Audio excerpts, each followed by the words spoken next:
प्यारे बच्चों, आज हम शुरू कर रहे हैं बहुपद। बहुपद कक्षा 9 में भी है और कक्षा 10 में भी है। तो हम बहुपद को शुरुआत से लेंगे जो 9th और 10th दोनों के काम आ सके।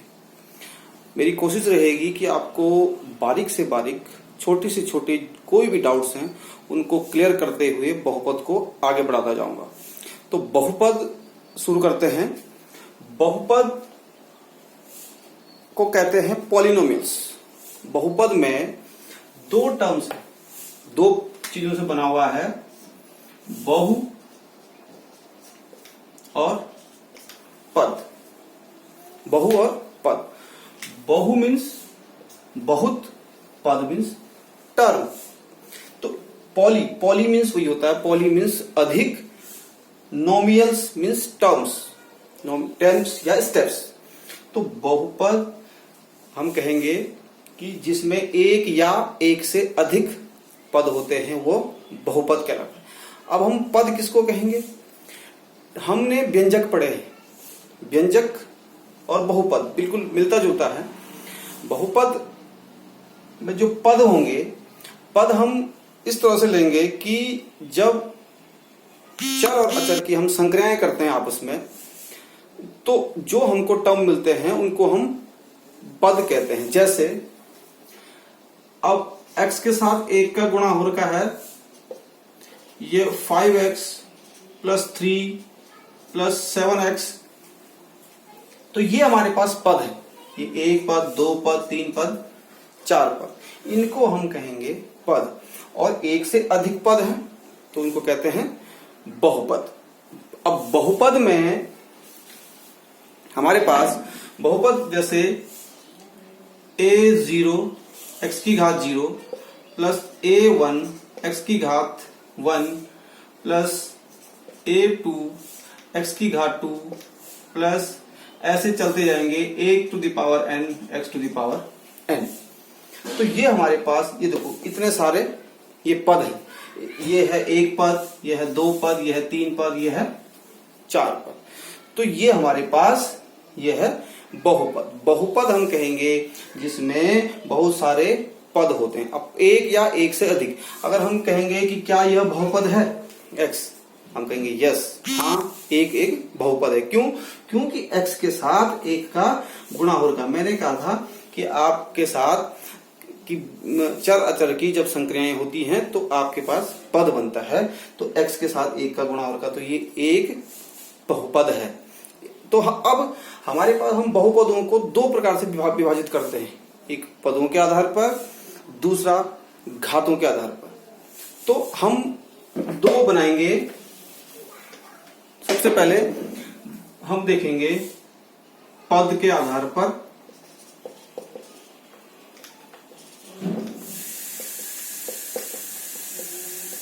और घात के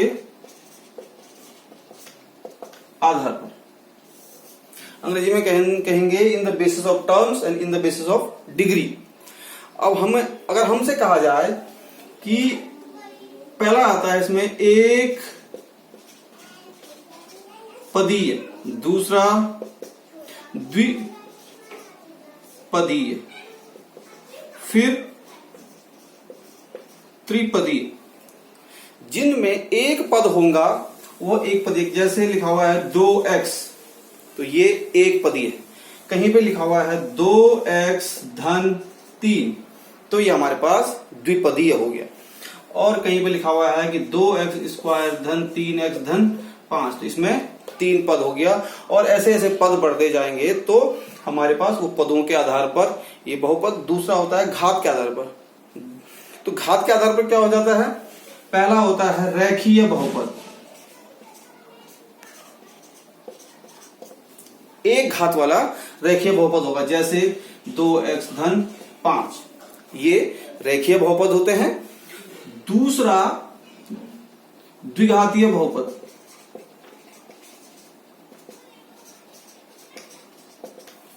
ये रेखीय बहुपद को लीनियर पॉलिनोमियल्स कहते हैं, जिनमें एक घात होती है, उच्चतम घात बात यह है कि उच्चतम घात, और द्विघातीय बहुपद में इसकी जो उच्चतम घात होती है 2 होती है। तो ये लिखी जाती है जैसे 2x² धन 3x धन 5। तो ये हमारे पास द्विघातीय बहुपद है क्योंकि इसकी उच्चतम घात 2 है।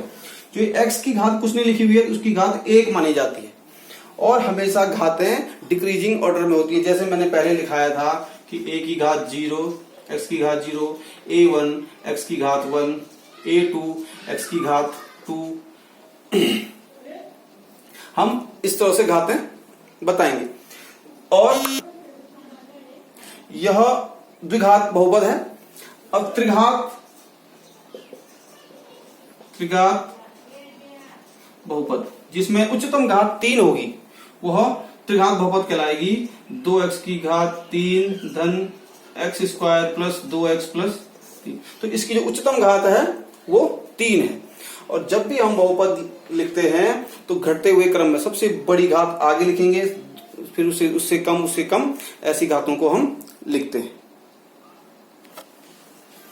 अब जैसे यहाँ पे कुछ प्रश्न दिए गए हैं, 6x की घात 7 plus 5x to the power 6 plus 3x to the power 5 plus 5। अब प्रश्न है कि यह कितनी घातीय बहुपद है और कितना पदीय बहुपद है, इसमें कितना पदीय बहुपद है और कितना घातीय बहुपद है। तो सिंपल सा बात है, इसको देखेंगे, इसमें हमने पहले पद गिनेंगे तो 1 पद 2 पद 3 पद 4 पद। तो हम कहेंगे ये 4 पदीय बहुपद है, 4 पदीय। लेकिन अगर इससे पूछा जाए ये कितना घातीय बहुपद है तो हम इसमें देखेंगे, इसमें घात 7 भी है, 6 भी है, 5 भी है और एक 0 घात भी है। तो सबसे बड़ी घात कौन सी है? 7। तो हम इसको कहेंगे ये 7 घातीय बहुपद है। इसी प्रकार से ये दूसरा है, ये 6x की घात 3 धन 2x² प्लस 5 है। तो ये सबसे ऊंची घात इसकी 3 है, तो इसको त्रिघातीय बहुपद कहेंगे और त्रिपदीय बहुपद कहेंगे। दूसरा 2x² धन 5x धन 2, इसमें सबसे उच्चतम घात 2 है तो इसलिए ये द्विघातीय बहुपद है। और इसमें उच्चतम घात x है, x की मतलब इसकी घात 1 है, तो ये रेखीय बहुपद है। तो बहुपद पदीय और घात के आधार पर हम बहुपदों की पहचान कर सकते हैं कि कौन से घात का बहुपद है और कौन से कितने पद का बहुपद है। अब बहुपदों में हम पहचानते हैं, जैसे बहुपद को हम हमेशा लिखते हैं p मीन्स पॉलिनोमियल्स, और इसके अंदर जो लिखा हुआ है ये x लिखा है तो इसका मतलब ये x का बहुपद है।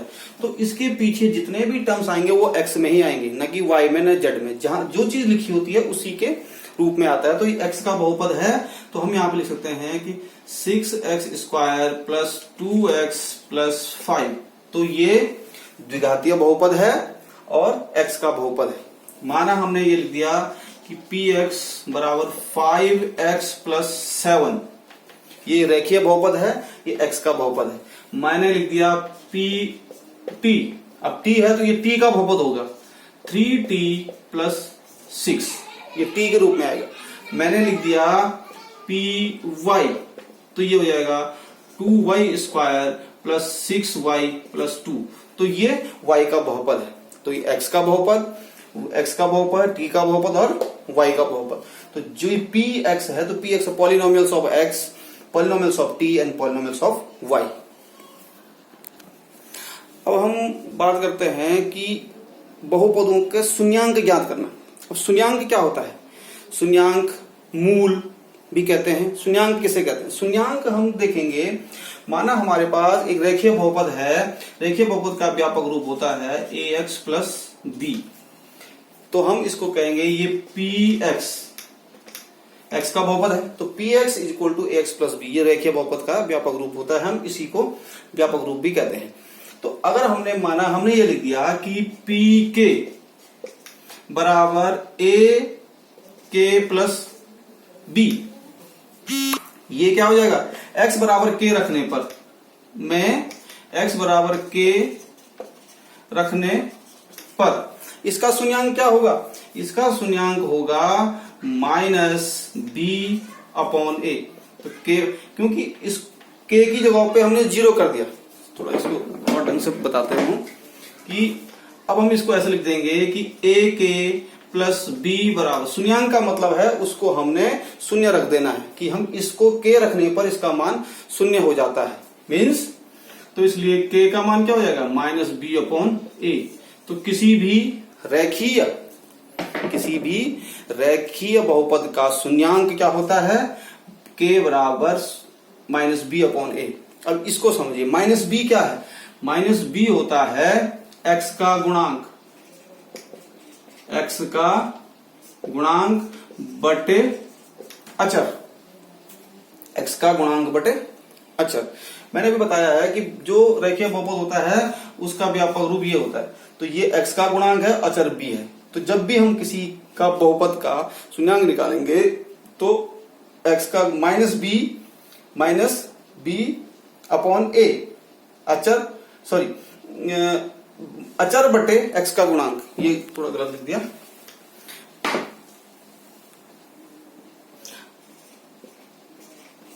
अचर माइनस अचर बटे x का गुणांक माइनस बी अपॉन ए। तो बात आई थी शून्यांक। शून्यांक कहते हैं कि यह जो बहुपद है इसमें y का ऐसा मान जो इसमें रखने पर यह शून्य हो जाए। सीधे सीधे छोटी सी भाषा में बात है कि इस बहुपद में y के स्थान पर जो मान रखने पर यह पूरा शून्य हो जाए, हम उसको शून्यांक कहते हैं। तो हमने पढ़ा था कि किसी रेखीय बहुपद का शून्यांक क्या होता है, रेखीय बहुपद का शून्यांक होता है माइनस बी अपॉन ए, ये होता है। तो इस पहले ही वाले प्रश्न में देख लेते हैं अब कि इसका शून्यांक क्या होगा, कि यहां पे क्या रखेंगे कि ये पूरी शून्य हो जाए। तो शून्यांक बराबर माइनस बी, इसमें ये ए है ये बी है, क्योंकि फॉर्मूले के अनुसार ए एक्स प्लस बी इस रूप में होते हैं ये। तो ए की जगह पे 2 है, बी की जगह पे 2 है, बी की जगह पे 10 है। तो माइनस बी यानी 10 अपॉन 2 इज इक्वल टू -5। तो ये p इसकी जगह इसका पी वाई बराबर 2x प्लस 10 का शून्यांक क्या आया -5। अब यहाँ पे देख लीजिए -5 इंटू 2 बराबर -10 और प्लस 10 शून्य हो गया। तो इसका शून्यांक ये निकल गया। अब इसका शून्यांक कैसे निकालेंगे, इसका शून्यांक क्या हो जाएगा -b यानी 12/3 यानी -4। तो -4 रख के देखिए यहाँ पे 3 इंटू -4 4 3 12 ऋण 12 प्लस 12 कट के 0 हो गया। ऐसे ही इसका शून्यांक क्या हो जाएगा, शून्यांक बराबर -6 अपॉन a, क्योंकि इसका गुणांक 1 है यहाँ पे। तो 6 अपॉन 1 यानी -6। तो -6 प्लस 6 0। तो हम कहेंगे कि रेखीय बहुपद के शून्यांक क्या होते हैं -b अपॉन a। और एक बात हमेशा याद रखना कि जितने घात का बहुपद होगा उसके उतने शून्यांक होंगे। जैसे एक रेखीय बहुपद है तो उसका एक शून्यांक होगा, द्विघातीय बहुपद है तो उसके दो शून्यांक होंगे, त्रिघातीय बहुपद है तो उसके 3 शून्यांक होंगे, और चतुर्घातीय बहुपद है तो उसके 4 शून्यांक होंगे। यानी जितने घात का बहुपद उतने उसके शून्यांक। अब जैसे द्विघातीय बहुपद है तो द्विघातीय बहुपद को हम लिखते हैं x² plus bx plus c। ये द्विघातीय बहुपद का मानक रूप है। इसका मैक्सिमम घात 2 है तो इसके 2 शून्यांक होंगे। इसके कितने शून्यांक होंगे 2, और रेखीय बहुपद के 1 शून्यांक होंगे। और अब हमारे पास आता है शून्यांकों के गुणनफल और योगफल में हम कंपेयर करते हैं कि अब हमारे पास आता है जैसे शून्यांकों का योगफल और गुणनफल। इसमें द्विघातीय बहुपद का शून्यांकों और मूल्यांकों का गुणनफल और योगफल। तो इसका मूल जो होते हैं, क्योंकि द्विघातीय बहुपद है तो इसके 2 मूल मानेंगे हम अल्फा और बीटा। तो इनका योगफल होता है alpha plus beta is equal to -b upon a, यानी x का गुणांक बटे a, x का गुणांक बटे a। हम ये लिख सकते हैं x का गुणांक बटे -x का गुणांक बटे a, यानी x² का गुणांक। और इनका गुणनफल होता है c बटे a, यानी अचर बटे x वर्ग का गुणांक। ये हमारे पास शून्यांकों का योगफल और गुणनफल है। अब जब हमको मूल निकाल दिया हमने शून्यांक रख करके, उनकी जब तुलना हम कंपेयर करते हैं इनके साथ, तो बिल्कुल इनसे हम तुलना करेंगे कि क्या वास्तव में वही आ रहे हैं या नहीं। अब हमारे पास एक प्रश्न है, इससे आप लोग क्लियर हो जाएगा कि शून्यांक मूलांक कैसे हम कंपेयर करते हैं। प्रश्न है कि x² धन 7x धन 10 के शून्यांकों को ज्ञात कीजिए और शून्यांकों तथा गुणांकों के बीच सत्यता की जांच कीजिए। तो सबसे पहले हमारे पास एक द्विघात समीकरण है, x² प्लस 7x प्लस 10, यानी ये px बराबर दिया हुआ है। अब इसके हमने शून्यांक कैसे निकालते हैं? शून्यांक निकालने के लिए इसको हम बराबर 0 कर देते हैं, यानी x² plus 7x plus 10 is equal to 0। अब इस हमारे पास एक गुणनखंड के रूप में है, द्विघातीय बहुपद है। इसको हम हल कैसे करते हैं? इसको बोलते हैं मिडिल टर्म स्प्लिटिंग, मध्य पद को तोड़ने वाली विधि से। हम इसको यहाँ आगे गुणा करके देखते हैं, ये हो जाएगा 10x², और जो बीच का पद है इसको ऐसे तोड़ना है कि गुणा करने पर तो 10x² आए, लेकिन जोड़ने पर 7x आए, जोड़ने घटाने पर। उसका एक शॉर्टकट तरीका ये भी है कि इसके सीधे गुणनखंड कर देते हैं, 2 गुणा गए 5, 5 दूनी 10, 5 और 2 को जोड़ेंगे 7, तो इस रूप में लिख देंगे x² plus 2x plus 5x धन 10 बराबर 0। तो इसलिए इन दोनों में x कॉमन आ गया, x प्लस 2 प्लस 5 कॉमन आ गया, x plus 2 is equal to 0। तो इसलिए x plus 2 x plus 5 is equal to 0। तो जब हमारे पास, अब इन दोनों को एक एक करके हम निकालेंगे x की वैल्यू। यदि x प्लस 2 बराबर 0 तो x बराबर -2, और यदि x प्लस 5 बराबर 0 तो x बराबर -5। तो हमारे पास x के द्विघात समीकरण थे, इसके 2 शून्यांक आ गए हैं, x बराबर -2 और x बराबर -5। 2 हमारे पास शून्यांक आए हैं। कौन कौन आए हैं? -5 और -7। अब हम इनके योगफल देखेंगे, इनको जोड़ के देखिए। योगफल -2 और -5 बराबर -7, जुड़ेंगे तो ऋण धन का ऋण हो जाएगा, इसलिए -7 हो गया। और गुणनफल -2 गुणा के -5 बराबर 10, ऋण इसका धन हो गया, तो इसलिए 10 इसका गुणनफल आया है और योगफल -7 आया है। अब हम उससे करेंगे जो हमको नियम पता है कि मूलों के यो अल्फा प्लस बीटा बराबर क्या होता है? -b/a। तो माइनस क्या है? b, 7, a कितना है? 1, तो बराबर -7। देखिए मूलांकों का योग ऋण 7 आ रहा है, तो ये ऋण 7 आया है, तो ये सही है। और अल्फा इंटू बीटा गुणनफल कितना आएगा? c/a, तो c कितना है? 10, a कितना है? 1, यानी 10, तो ये 10 आया है। तो इसकी सत्यता की जांच हो गई है कि मूलांकों और शून्यांकों की सत्यता की जांच इस विधि से हमारे पास हो गई है। और वीडियो लंबा हो जाएगा, इसलिए आज इतना ही। इससे आगे अगले वीडियो में कोशिश करेंगे। अगर कोई डाउट है तो आप कमेंट्स करके पूछ सकते हैं, आपके सारे समाधान किए जाएंगे, समाधान करने की कोशिश की जाएगी। धन्यवाद।